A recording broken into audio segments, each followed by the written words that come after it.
Pastorini, and this is the exciting world of speed and beauty.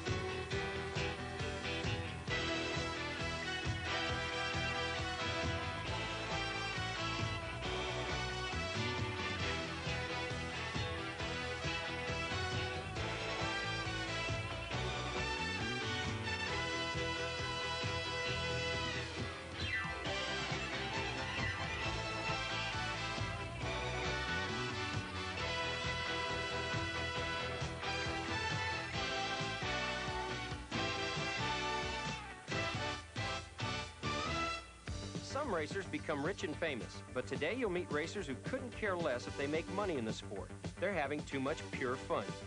And we'll take a look at competitors who run where there is no track. Desert warriors go the way they want to go. Plus, a father who told his son he couldn't race, and how that son, Richard Petty, went on to win more trophies than any driver ever. All this on the exciting world of speed and beauty. Most race cars have so many sponsorship decals on them, you wonder if it sometimes slows them down. Well, there's another breed of racer out there that doesn't sport so many labels. The cars are owned by privateers, competitors who run with very little sponsorship other than from family and friends. Sure, someday they would like to receive some professional support, but until that day comes, they're just happy being out there racing.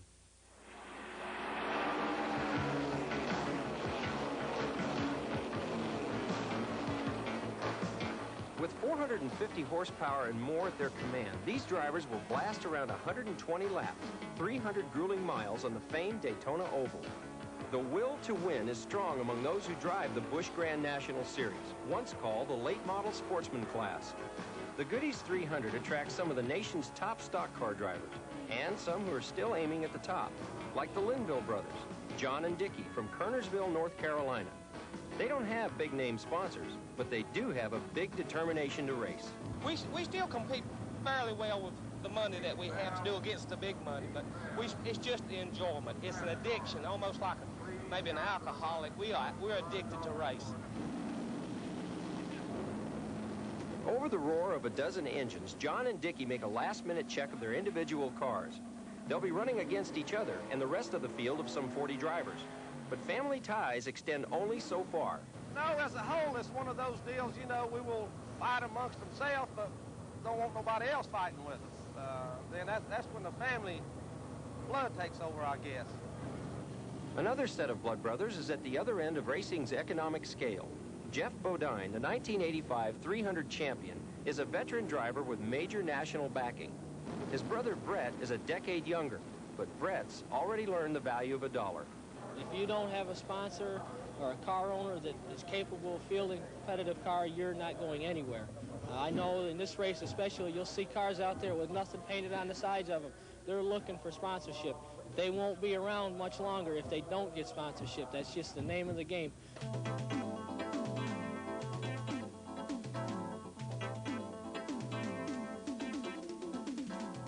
Fielding a car for the season can cost more than $100,000.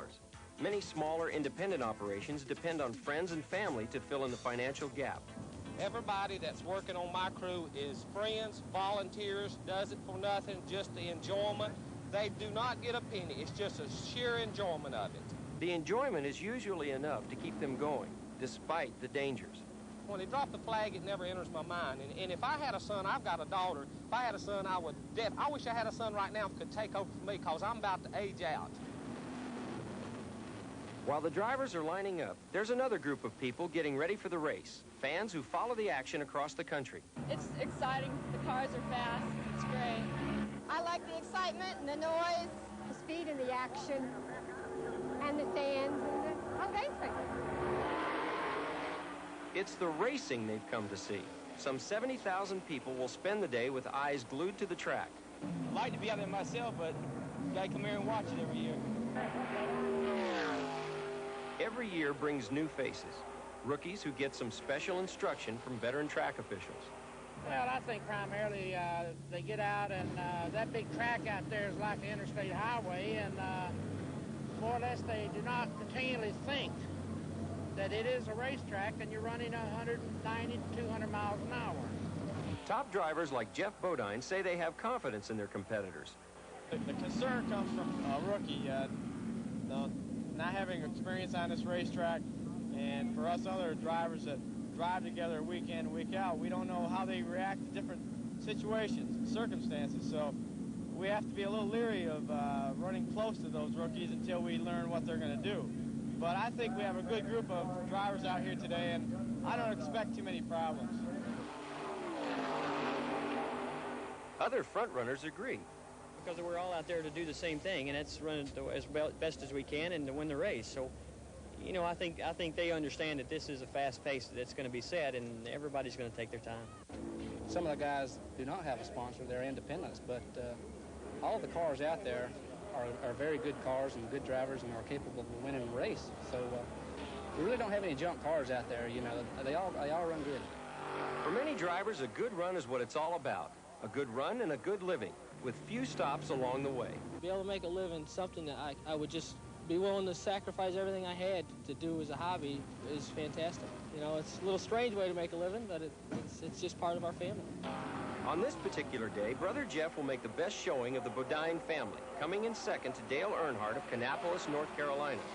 Earnhardt's arrival in Victory Lane brings all the usual hoopla. It's the place where sponsors get their share of the spotlight.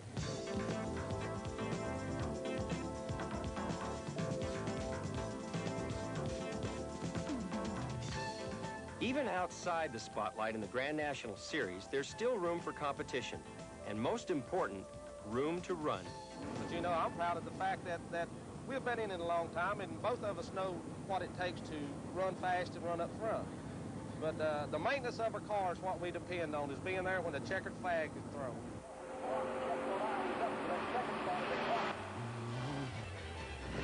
Coming up, desert warriors who do battle in the wildest-looking machines you've ever seen. And the men behind the legends of the Petty Dynasty. All this on the exciting world of speed and beauty. These are the amazing Lee press-on nails. They press on in seconds. No glue, no mess. Simply press on Lee Superstick tabs. Then press on Lee press-on nails. That's all. Easy on, easy off. Use them again and again. They just won't break or split. Polish, and they're nearly impossible to chip. So press on. Lee press-on nails. In natural and glamour lengths and a variety of sizes for a quick, easy fit. Press on.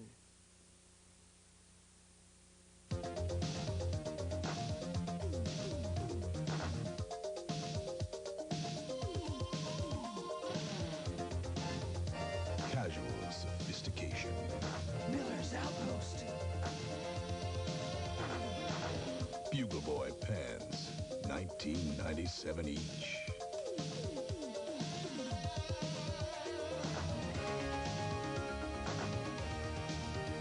Dare to be noticed. Change. It's part of doing business. Now there's a Watts line that keeps up with change. It automatically adjusts to give you our maximum savings on every call. And that's guaranteed. Just like change. Advanced Watts from GTE Sprint. When you've got Sprint, you've got the future on the line.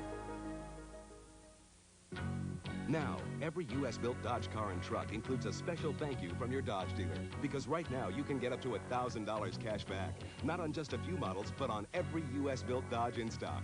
$1,000 cash back on Dodge Lancer ES. Up to $1,000 cash back on full-size pickups. $500 cash back on the dependable Dodge Omni. That's right, up to $1,000 cash back. Dodge makes buying easy with savings on every new U.S.-built car and truck. Thanks again, America, from your Dodge dealer. Top speed in this race car is about 115 miles per hour. Now, that would hardly beat your family Honda sedan, let alone a hot, souped-up Porsche. But you take your Porsche out to the Baja Desert against one of these, and you're likely to be eating a lot of dust. In this $40,000 racer, you, not the road builder, decides which way you want to go.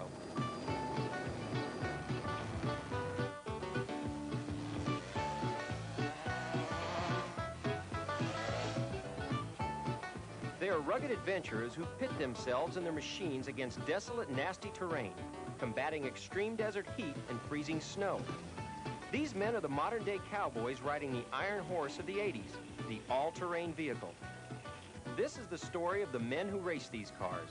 Men like Ivan Iron Man Stewart, Rod Hall, Roger Mears, Tom Koch, and Bob Renz, the off-road warriors. That's the super part of this type of racing, I think. The camaraderie between the drivers.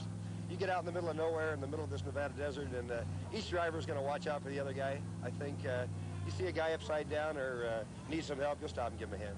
To me, brings us back to what America was about, everybody helping each other. There are people usually with their wives and their children, and they come out and make a family affair of it. It's a good, clean, healthy sport. Today, off-road racing is big business, involving major manufacturers competing for technical excellence and prestige.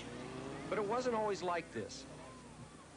Back in the late 50s, a few outdoor enthusiasts raced old Army Jeeps just for the thrill of it. Their track was the wide-open deserts of California, Arizona, and Nevada. Rod Hall, a veteran off-road champion, remembers those early races. One of the very first organized type of off-road races in California was done by the Hemet Jeep Club. And that was done out around Barstow, California. And what we had, the Hemet Jeep Club had an annual event where we invited all the four-wheel drive clubs in California. And so we might have, say, 30 different four-wheel drive clubs represented for our fun weekend. These early Jeeps required a great deal of physical endurance to withstand the punishment from the rough terrain. They would really beat you up inside. Your lungs would hurt after the race or during the race.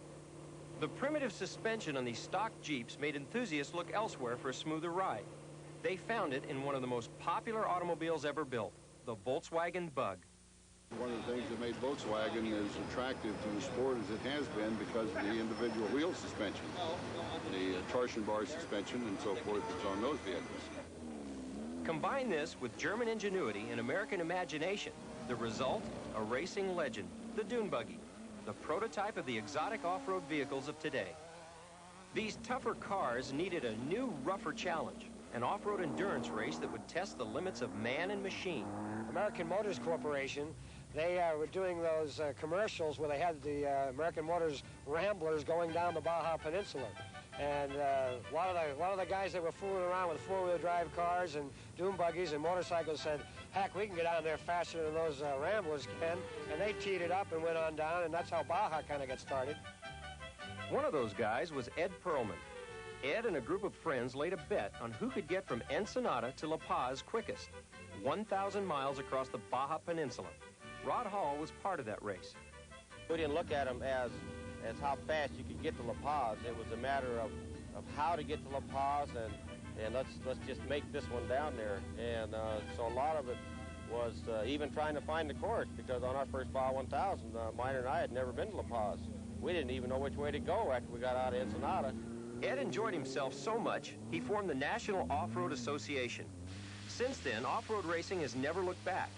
Its impact has influenced automotive design, even providing technology for space transport vehicles like the Lunar Rover. Off-road racing is definitely in the space age. This is a laboratory for the people in Detroit and Japan to build cars. There are now over 20 classes of off-road vehicle, ranging from ATCs to highly modified trucks racing the deserts of Mexico and the western United States.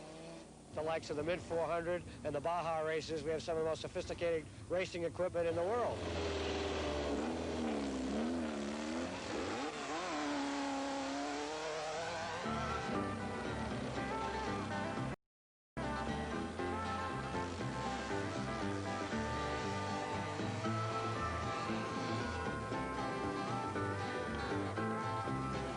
More than anything else, it's the fun. It's not the money.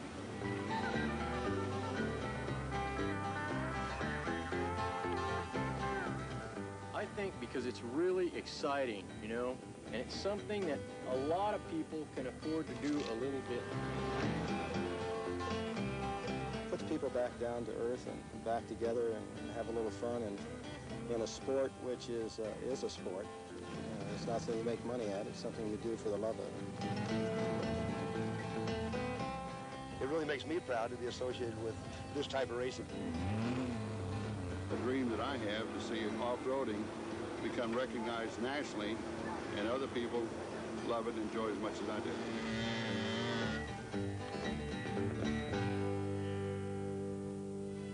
Still to come in the exciting world of speed and beauty, an exclusive interview with two legends of racing, Kyle and Richard Petty. Fish Popper, the amazing rod holder with hook-setting action. Fish Popper, you'll never miss a strike again. Uh-oh, that one got away. Bet this looks familiar. Fish Popper, available through this special TV offer. Fish Popper, a must for every fisherman. Watch how it works. Stake Fish Popper in the ground till firm. Or, if you prefer, clamp it to the pier. It's simple. You can clamp it easily to your boat, cast your line, and then insert your rod. You can set Fish Popper for a light to heavy strike, or in between. Then place your line over the release. When a fish strikes, you got him.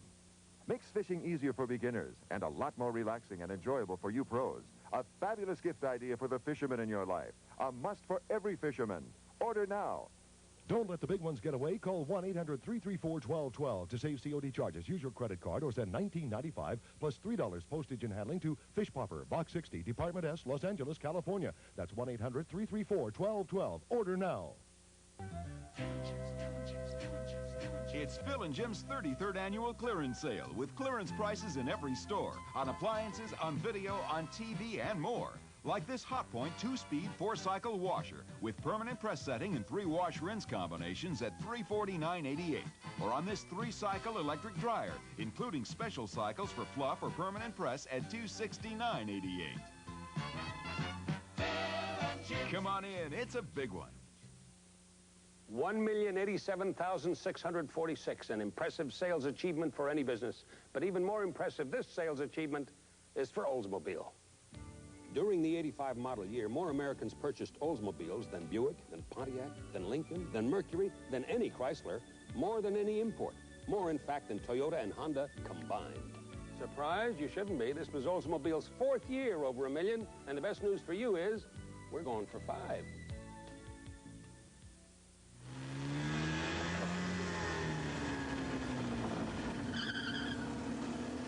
Many young drivers get their start in cars just like these, coached by their fathers.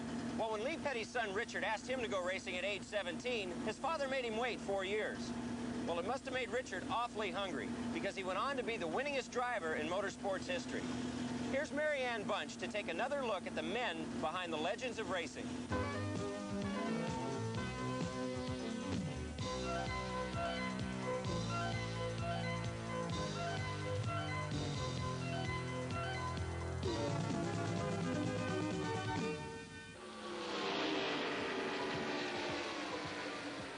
Ask any NASCAR circuit racing fan who is the most celebrated stock car driver in America. The answer is sure to be the same. Richard Petty. Any question? The king, what else? The king of racing because he is a gentleman. He's always raced hard and come out on top. It's been said that champions may come and champions may go, but there's only one king, King Richard. I've been hanging around race cars since the first Grand National race they ever had, Winston Cup now, I guess, back in 1949, and I started driving in '58, so, 27 or 28 years of being, sort of in the forefront, more or less, and it's just, it's habit forming, I guess, and we've been real fortunate to be able to set the records and stuff we have, but a lot of it's just because we've been here a long time. A long time indeed. Richard's father and now great-grandfather, the Petty clan, Lee Petty, has been racing since the 1940s, driving the first race ever run for NASCAR. Initially, Richard Petty was happy enough as his father's mechanic, while Lee took home win after win. If we go back to the beginning, you were following in the footsteps of your father, Lee Petty. How long before you asked your dad or told your dad you wanted to go race car driving? I was 18 years old, and the first time I approached my father about driving a race car, I just turned 18. I said, hey, I'd like to start driving. And he says, come back when you're 21, we'll talk about it again. And I never mentioned it again because he was a stern father, and what he said went. And so when I got to be 21, I come in one day and I said, okay, I'm 21, I want to drive. And he said, well, take that one laying over there in the corner and get it ready and go to the next race. And that's what we did, and we've been there ever since. Petty family made racing history when father and son went wheel to wheel on the track in 1959. Then in 1961 at the Daytona 500, Lee Petty crashed over the outside rail. It meant retirement and a changing of the guard at Petty Enterprises. He come in one day and called my brother and myself into our little office we had there, and he said, "Okay, guys, it's all y'all's. Y'all go do what you want to with it." And he grabbed his golf clubs, and he's been playing that golf ever since. I asked the youngest generation of the Petty racers what it was like to follow two greats, both grandfather Lee and father Richard. To be the grandson of Lee Petty was not too difficult because by the time I came along then, you know, he was a different era of racing. And, you know, but to be the son of Richard Petty was kind of hard. It would have been a lot easier on Kyle mentally if his name had been something beside Petty. Although he wouldn't have had the equipment, he wouldn't have had to lived up to the Petty name. And what exactly is the Petty name? Well, in a nutshell, it's a grandfather who won the first Daytona 500 race ever held and eventually claimed 3 Grand National Championships. And it's a father who has a fact sheet straight out of a race car driver's dream. Career winnings near $6 million, 7 Grand National Championships, 41 500-mile victories, 10 consecutive NASCAR victories, 9 Most Popular Driver awards, and he's close to starting his 1,000th race. If that's not enough, on July 4th, 1984, he made dramatic racing history, cheered on by a rather famous fan. Gentlemen, start your engines. His 200th Grand National Racing victory. It was such a hard act to follow. I've wondered how hard it was for Kyle to start racing.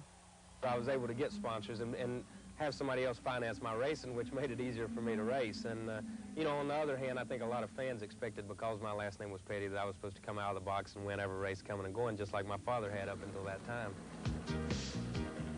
Now Kyle sports his own colors with the sponsorship of Citgo 7-Eleven. History repeats itself as Petty father and son go against each other on the track. Kyle in his new Woods Brothers-built Ford Thunderbird, and Richard in the familiar STP number 43, Pontiac 2+2 Grand Prix. I asked the Pettys if there was a special family philosophy that guarantees success. I think you're here for the durability, and you know, it's the type of deal where you've got to be able to race hurt. I think that's the difference between winners and losers, is when you go ahead and do your job no matter what the adversities are. And, you know, it's just like good football players and super football players. The super football players play hurt. Football players have to play hurt. You know, basketball players do, and the good ones do. The drivers are the same way. If they're sick, they get out there and they do it. If they're hurting, they get out there and do it. It's what you set as your priorities, and the better race car drivers, the best ones, set racing as their #1 priority, and they're going to do it come hell or high water. Unless you can play hurt or play with a little adversity every now and then you'll never be a true champion.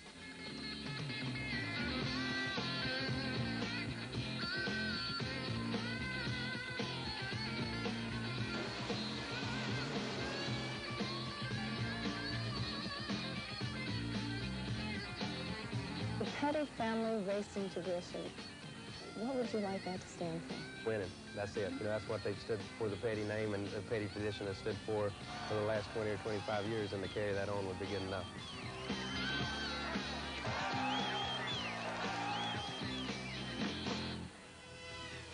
They say like father, like son, but it's not always so. When Kyle asked Dad Richard if he too could go racing at age 17, Richard knew how hard it was to wait, so he told Kyle to jump right in. Don't go away. The exciting world of speed and beauty will be right back. If you win the grand prize in the Dare to Be Noticed sweepstakes, you could be awed by Chichen Itza. Flying high in Acapulco. Relaxed in Cancun. Wet in Puerto Vallarta. Or footloose in Mexico City. You and a friend will fly Continental Airlines and stay 1 week at a beautiful Calinda Hotel Resort, plus $1,000 for the vacation of a lifetime. There's nothing to buy. Details at a Miller's Outpost store near you. Miami's nice, but Mexico is muy fantastico.